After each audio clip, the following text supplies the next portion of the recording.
வணக்கம் நண்பர்களே.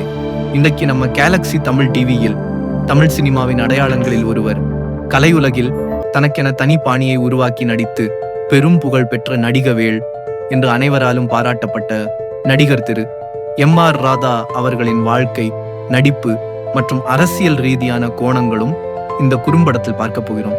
வீடியோவை இறுதி வரை தவறாமல் பாருங்க. மறக்காமல் சப்ஸ்கிரைப் பண்ணுங்க. மெட்ராஸ் மாநிலத்தில் சிந்தாதிரிப்பேட்டையில் 1907 பிறந்தவர் எம்.ஆர். ராதா. அவரின் முழு பெயர் மெட்ராஸ் ராஜகோபாலன் ராதாகிருஷ்ணன்.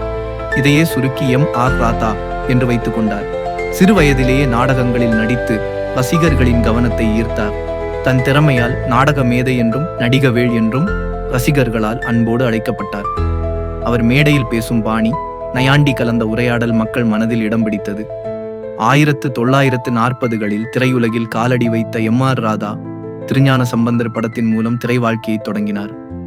பின்னர் நாடோடி மன்னன், வணங்காமுடி உள்ளிட்ட படங்களில் நடித்தார். ஆனால் அவரின் நடிப்பில் முக்கியமான திருப்புமுனையாக அமைந்தது 1954 வெளியான இரத்த கண்ணீர். இது நாடகமாகவே பட்டி தொட்டியெல்லாம் பட்டையை கிளப்பியது. 1000க்கும் மேற்பட்ட மேடைகளில் அரங்கேற்றப்பட்டது.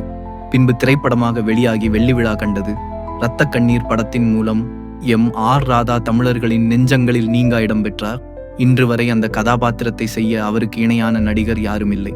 மேலும் ரத்தினபுரி இளவரசி, பாவ மன்னிப்பு, பாகப்பிரிவினை, பாலும் பழமும், கொங்கு நாட்டு தங்கம், சபாஷ் மாப்பிள்ளை, நல்லவன் வாழ்வான், தாய் சொல்லை தட்டாதே, பலே பாண்டியா போன்ற நூற்றுக்கணக்கான படங்களிலும் 5000த்திற்கும் மேற்பட்ட மேடை நாடகங்களிலும் நடித்து தனக்கென தனி பாணியையும் ரசிகர் பட்டாளத்தையும் உருவாக்கினார். இவர் பெரும்பாலும் எதிர்மறை கதாபாத்திரங்களில் நடித்தாலும் அதில் கூட வீரியமும் உண்மையும் வெளிப்படச் செய்தவர். அவரது முகபாவனை, வசன உச்சரிப்பு, குரலின் தாக்கம் அனைத்தும் மக்கள் மனதில் பதிந்துவிட்டன.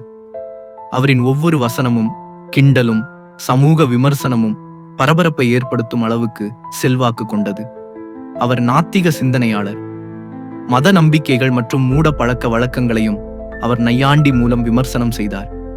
அவரது கருத்துக்கள் பலமுறை எதிர்ப்பை கிளப்பின. இவர் திராவிட இயக்கத்தின் மீதும் தந்தை பெரியார் மீதும் பற்று கொண்டு பகுத்தறிவு கருத்துக்களை அரசியல் மேடைகளில் பேசினார். அதனால் திரைத்துறையிலும் அரசியலிலும் பலர் அவருக்கு விரோதமாக இருந்தனர். தமிழகத்தில் மிகப்பெரிய பரபரப்பை ஏற்படுத்திய விஷயம் 1967 நடிகர் எம்.ஜி.ஆரை துப்பாக்கியால் சுட்ட துப்பாக்கி சூடு சம்பவம். அதற்காக அவர் சிறையில் அடைக்கப்பட்டார்.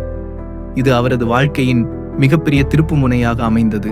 சிறையிலிருந்து வெளிவந்து சில படங்களில் நடித்தார். ஆனால் முதுமை மற்றும் உடல்நிலை காரணமாக முன்பு போல் அவரால் நிறைய படங்களில் நடிக்க முடியவில்லை. 1979 திடீரென மாரடைப்பால் காலமானார். அவரின் உயிரிழப்பால் தமிழ் நாடகம் மற்றும் சினிமா உலகம் பெரும் இழப்பை சந்தித்தது. ஒரு உன்னத கலைஞனை தமிழகம் இழந்துவிட்டது.